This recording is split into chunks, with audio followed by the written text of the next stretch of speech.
Hi everybody, Mrs. Romeo here. I wanted to read you all the story of Peter Rabbit. Once upon a time there were 4 little rabbits, and their names were Flopsy, Mopsy, Cottontail, and Peter. They lived with their mother in a sandbank under the root of a very big fir tree.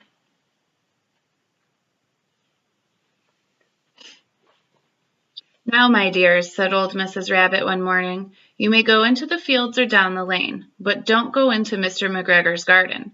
Your father had an accident there. He was put into a pie by Mrs. McGregor. Now run along and don't get into mischief. I'm going out. Then old Mrs. Rabbit took a basket and her umbrella and went through the woods to the baker's. She bought a loaf of brown bread and 5 currant buns.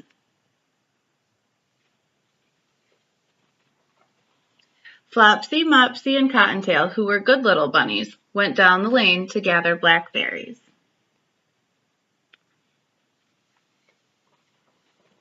But Peter, who was very naughty, ran straight away to Mr. McGregor's garden and squeezed under the gate.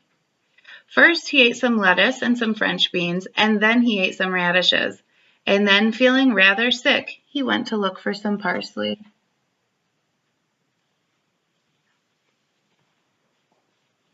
But around the end of a cucumber frame, whom should he meet but Mr. McGregor? Mr. McGregor was on his hands and knees planting young cabbages, but he jumped up and ran after Peter, waving his rake and calling out, "Stop, thief!" Peter was dreadfully frightened. He rushed all over the garden, for he had forgotten the way back to the gate.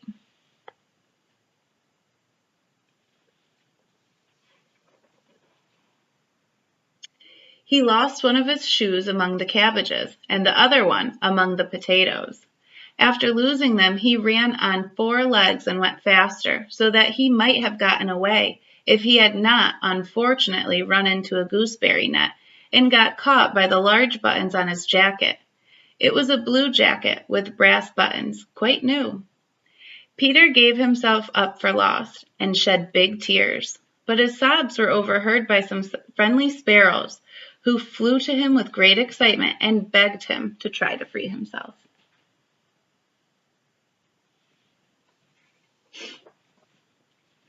Mr. McGregor found a sieve which he intended to put on top of Peter, but Peter wriggled out just in time, leaving his jacket behind him.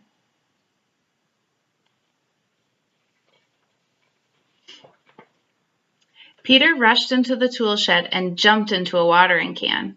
It would have been a beautiful thing to hide in if it had not had so much water in it. Mr. McGregor was quite sure that Peter was somewhere in the tool shed, perhaps hidden underneath a flower pot. He began to turn them over carefully, looking under each. Suddenly, Peter sneezed. Achoo!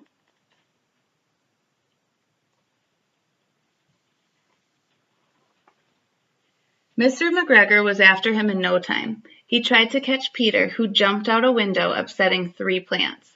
The window was too small for Mr. McGregor, and he was tired of running after Peter. He went back to his work. Peter sat down to rest. He was out of breath and trembling with fright, and he had no idea which way to go. Also, he was very damp from sitting in that can. After a time, he began to wander about, going lippity-lippity, not very fast, and looking all around.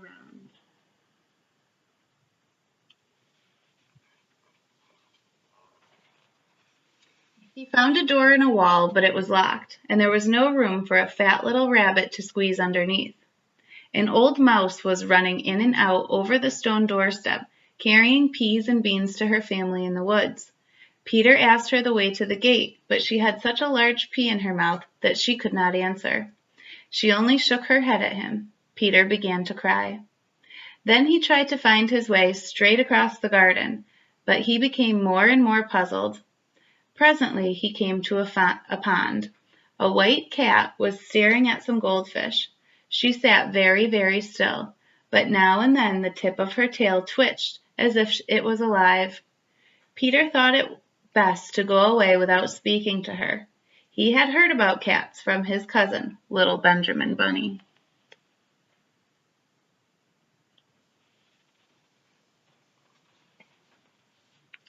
He went back toward the tool shed, but suddenly quite close to him, he heard the noise of a hoe. Scritch, scratch, scratch, scritch. Peter scuttered underneath the bushes, but soon as nothing happened, he came out and climbed upon a wheelbarrow and peeped over. The first thing he saw was Mr. McGregor hoeing onions. His back was turned towards Peter, and beyond him was the gate.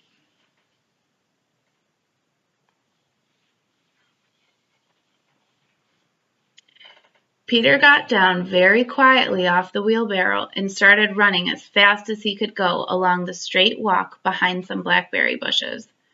Mr. McGregor caught sight of him at the corner, but Peter did not care. He slipped underneath the gate and was safe at last in the woods outside the garden. Mr. McGregor hung up the little jacket and the shoes as a scarecrow to frighten the blackbirds.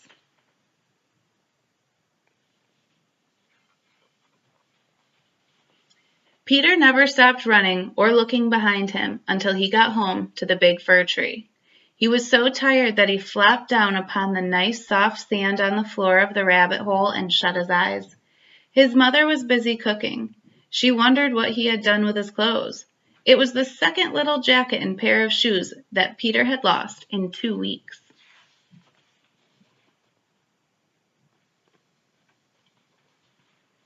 That evening, Peter was not very well. His mother put him to bed and made some chamomile tea. She gave a dose of it to Peter, 1 tablespoonful to be taken at bedtime, she said. But Flopsy, Mopsy, and Cottontail had bread and milk and blackberries for supper.